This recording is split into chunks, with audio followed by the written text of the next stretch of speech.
फिर से शुरू करते हैं गुरु जी, फिर से। ओम गुरु ओम गुरु अस्मद् श्री गुरुवेभ्यो नमः। अस्मद् श्री परम गुरुवेभ्यो नमः। अस्मद् श्री सर्व गुरुवेभ्यो नमः। श्री गणेशाय नमः। श्री सरस्वते नमः। श्री परमात्मने नमः। श्री जानकी वल्लभो विजयते तराम्। वर्णानामर्थसङ्घानां रसानां छन्दसामपि मङ्गलानां च कर्तारो वन्दे वाणी विनायको भवानी शङ्करो वन्दे श्रद्धा विश्वासरूपिणो याभ्यां विना न पश्यन्ति या याभ्यां विना न पश्यन्ति सा शान्तः सिद्धस्थमीश्वरं वन्दे बोधमयं नित्यं गुरुविश्वासरूपिणो यमाश्रितो हि वक्रोऽपि चन्द्रः सर्वत्र वन्दते सीताराम गुणग्राम पुण्यारण्यविहारिणो वन्दे विशुद्धविज्ञानो कवीश्वर कपीश्वरो उद्भवस्थितिसंहारकारिणीं क्लेशहारिणीं सर्वश्रेयस्करीं सीतां नतोऽहं रामवल्लभाम्। लोकाभिरामं रणरङ्गधीरं राजीवनेत्रं रघुवंशनाथम् कारुण्यरूपं करुणाकरन्तं श्रीरामचन्द्रं शरणं प्रपद्ये राजीवनयन धरे धनुषायक भगत विपत्ति भंजन सुखदायक मंगल भवन अमंगलहारी द्रबहु सुदशरथ अजिर बिहारी जनक सुता जग जननी भवानी जनक सुता जग जननी भवानी अतिशय प्रिय करुणा निधान की ताके जुग पद कमल मनावहु राम ताकी कृपा निर्मल मति पावहु कुंदेन्दु समदेह उमा रमन करुणायन जाहि दीन परनेह करहूँ कृपा मर्दन मयन तुलसीदास जी के पद कमल बारंबार मनाओ गुण गावहु सिया राम के हनुमत होहु सहाय सिया राम मैं सब जग जानी करहु प्रणाम जोरी जुग पानी श्री राम जय जय राम श्री राम जय जय राम जय जय श्री सीताराम। अनंत कोटि ब्रह्मांड नायक अकारण करुणा वर्णालय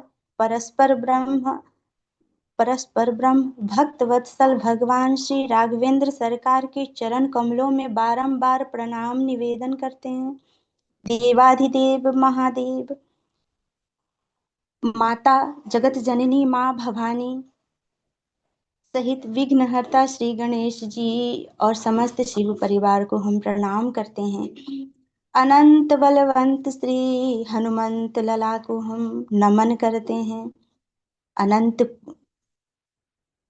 हनुमंत लला को हम प्रणाम करते हैं। प्रातः स्मरणीय परम पूज्य पाद कली पावना अवतार गोस्वामी श्री तुलसीदास जी महाराज के चरण कमलों में दंडवत प्रणाम करते हैं।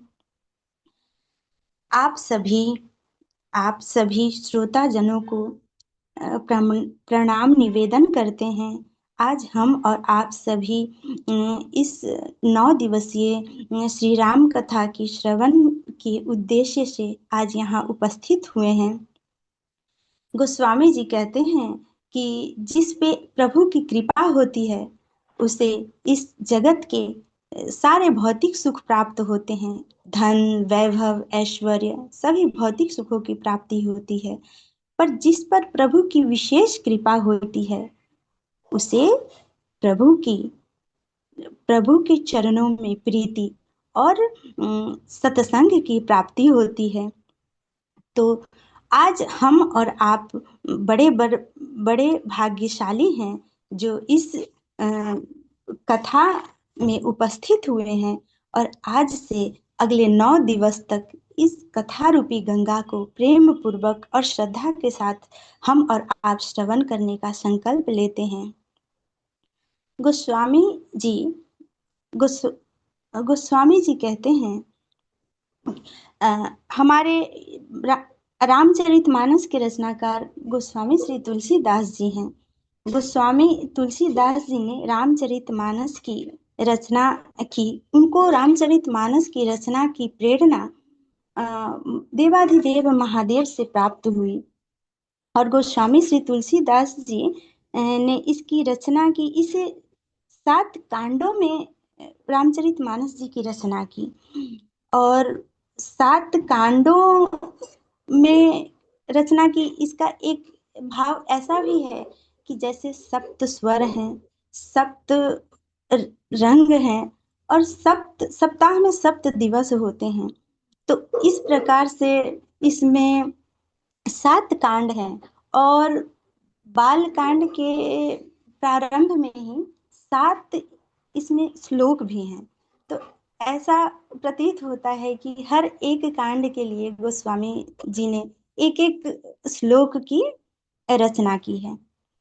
गोस्वामी जी ने इस रामायण में प्रभु श्री राम और माता सीता की गुण समूहों का वर्णन किया है और यह बताया है कि रामायण मानस जी जो रामायण से ही इसकी प्रेरणा मानस जी लिखने की प्रेरणा मिली है।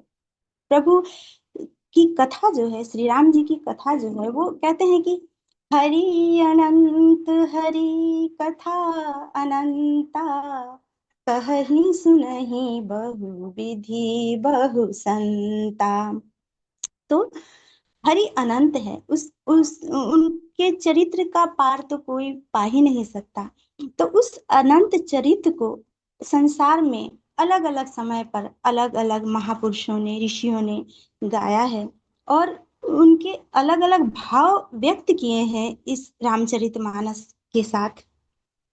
गोस्वामी जी ने यहाँ पे रामचरितमानस में कहा है कि जिस प्रकार किसी भी सरोवर के 4 घाट होते हैं, उसी प्रकार रामचरित जो मानस सरोवर है उसके भी 4 घाट बताए हैं और चारों घाट पे 4 श्रोता और 4 वक्ता बैठे हैं और चारों जगह कथा चल रही है एक साथ और सबके भाव अलग अलग हैं। कहने का मतलब है कि मानस जी एक हैं, प्रभु का चरित्र एक है, पर उसको जिस भाव से जो व्यक्ति सुनाता है उसके अंदर जैसी भाव की प्रधानता होती है वही भाव निखर कर आता है और वो भाव प्रकाश में आता है। तो उन 4 घाटों में 4 घाट सबसे सर्वप्रथम मानस जी के वक्ता गोस्वामी जी हैं। गोस्वामी जी वाराणसी के 80 घाट पर बैठ के इस रामचरित मानस जी को श्रवण करा रहे हैं। किसे श्रवण करा रहे हैं? तो वहाँ स्वयं बाबा विश्वनाथ हैं, माँ गंगा प्रवाहित हैं और कहते हैं कि जहाँ भी राम कथा होती है, राम जी का चर्चा होता है, वहाँ हनुमंत लला अवश्य उपस्थित होते हैं। तो एक तरह से हनुमान जी भी श्रोता हैं।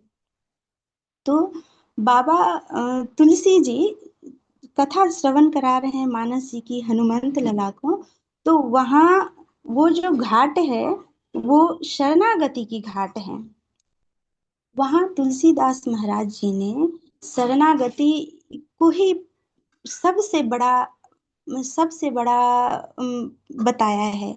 और शरणागति भाव को उन्होंने प्रकट करते हुए, विस्तार देते हुए, शरणागति से संबंधित जितनी भी बातें हैं, श्रेष्ठ बातें हैं, उन सब का उपदेश दिया है। और ये गोस्वामी जी कहते हैं हनुमान जी से कि मैं आज आपको वो कथा सुनाता हूँ जो कथा भगवान जो कथा याज्ञवल्क्य जी ने भरद्वाज ऋषि को सुनाया था। तो याज्ञवल्क्य ऋषि कहाँ है? याज्ञवल्क्य ऋषि हैं त्रिवेणी के तट पे रहते हैं, और वहीं उन्होंने भरद्वाज जी को ये मानस जी की कथा सुनाई थी। वहाँ ये जो घाट है ये कर्म घाट है। तो कर्म घाट पर जितनी भी कर्म संबंधी श्रेष्ठ बातें हैं, जितने भी उपदेश हैं, वो याज्ञवल्क्य जी ने भरद्वाज ऋषि को दिए हैं। और वो कहते हैं कि मैं आपको अब वो कथा सुनाता हूँ जो शंकर भगवान ने माँ भवानी से कही थी। और ये कथा जाती है कैलाश पर, जहाँ शंकर भगवान और माँ भवानी उपस्थित हैं। शंकर भगवान माँ भवानी के आग्रह पे उन्हें राम जी के चरित्र की कथा सुनाते हैं। और इसमें ज्ञान संबंधित जितनी भी बातें हैं, श्रेष्ठ भावनाएं हैं, सभी को देवाधिदेव महादेव ने माता भवानी से कही है। और फिर बाबा कहते हैं, हमारे भोले बाबा माँ भवानी से कहते हैं कि हे पार्वती, अब मैं आपको वो कथा सुनाता हूँ जो कागभुसुंडी जी ने नीलगिरी पर्वत पर गरुड़ जी को सुनाया था। और ये भक्ति घाट की कथा है। यहाँ भक्ति संबंधी जितनी भी श्रेष्ठ बातें हैं, उन सब का प्रवचन चल रहा है। और ऐसा है कि गोस्वामी जी उपदेश करते हुए, कथा का उपदेश करते हुए, इस राम कथा को कामधेनु के समान बताते हैं। कहते हैं कि जिस प्रकार कामधेनु अगर हमारे पास हो, हमारे घर पे हो, तो हमें किसी और इष्ट की अभिलाषा नहीं होती, अभीष्ट की अभिलाषा नहीं होती। उसी प्रकार अगर राम कथा रूपी संपद हमारे पास है, तो हमें और किसी भी साधन की आवश्यकता नहीं है। यहाँ ज्ञान घाट पर कवि याज्ञवल्क्य जी कहते हैं कि ये जो कथा है, ये राम कथा, यह मोह रूपी जो महिषासुर है, कलिकाल में मोह रूपी जो महिषासुर है, उसे मारने वाली काली के समान यह राम कथा है। इसे श्रवण करने से, इसके शरण में आने से कभी व्यक्ति के मन में, मस्तिष्क में किसी प्रकार का मोह नहीं हो सकता, वो उसका मर्दन कर देती है। और शंकर जी बताते हैं इस राम कथा को, शंकर जी कहते हैं कि यह सभी प्रकार के संशय रूपी पक्षी को उड़ाने वाली यह कथा है।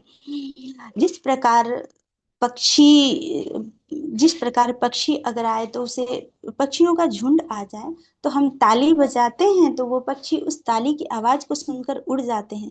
उसी प्रकार हमें अगर मोह ने, संशय ने जकड़ लिया हो, चारों ओर से घेर रखा हो, तो हम अगर राम नाम रूपी ताली बजाएंगे तो हमारे सारे संशयों का नाश हो जाएगा, वो संशय हमें छोड़ के दूर भाग जाएंगे। इधर कागभूषुंडी जी ने राम कथा रूपी अमृत को चंद्रमा के समान बताया है।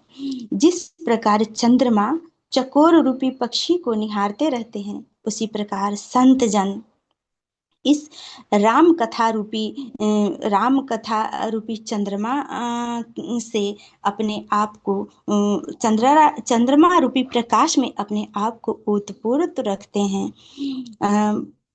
मानस जी के जो 7 कांड हैं, वो जैसा मैंने बताया सप्त स्वर के समान है।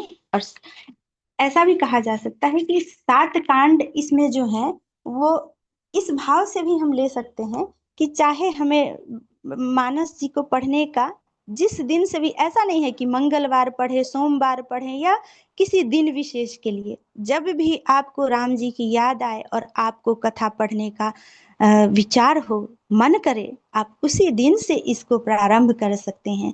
यह कथा, मानस जी की जो कथा है, राम जी की जो कथा है, वो हर प्रकार से कल्याणकारी है।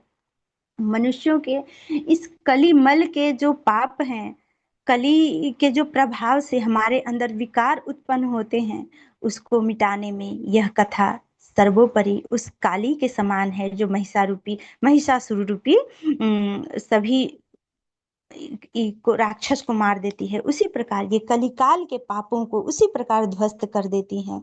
ये राम कथा हर प्रकार से व्यक्ति का कल्याण करने वाली है।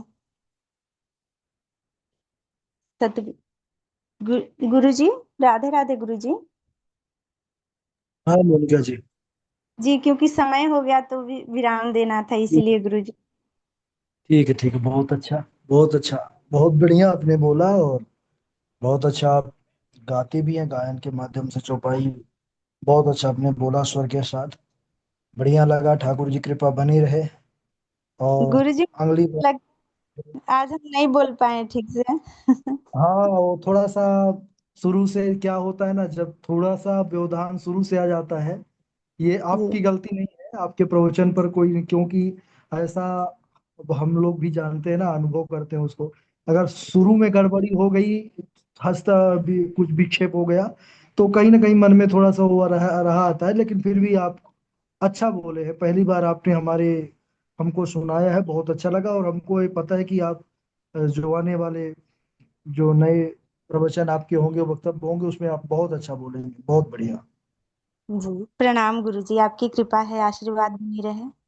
स्वर अच्छा है आपका। संगीत आपने सीखा है या कुछ? नहीं, कभी नहीं सीखा है गुरु जी। अच्छा, अच्छा, लेकिन बस आप मुझे गाते। संगीत से बड़ा प्रेम है। ऐसा कहिए कि आत्मा है संगीत, संगीत बिना गाए बिना सुने रहा नहीं जाता मुझसे। बहुत अच्छा, बहुत अच्छा, वो समझ में आ रहा है क्योंकि आपके चौपाइयों में दिखता है। जी गुरु जी, हमको फिर किसी दिन मौका दीजिएगा बोलने का।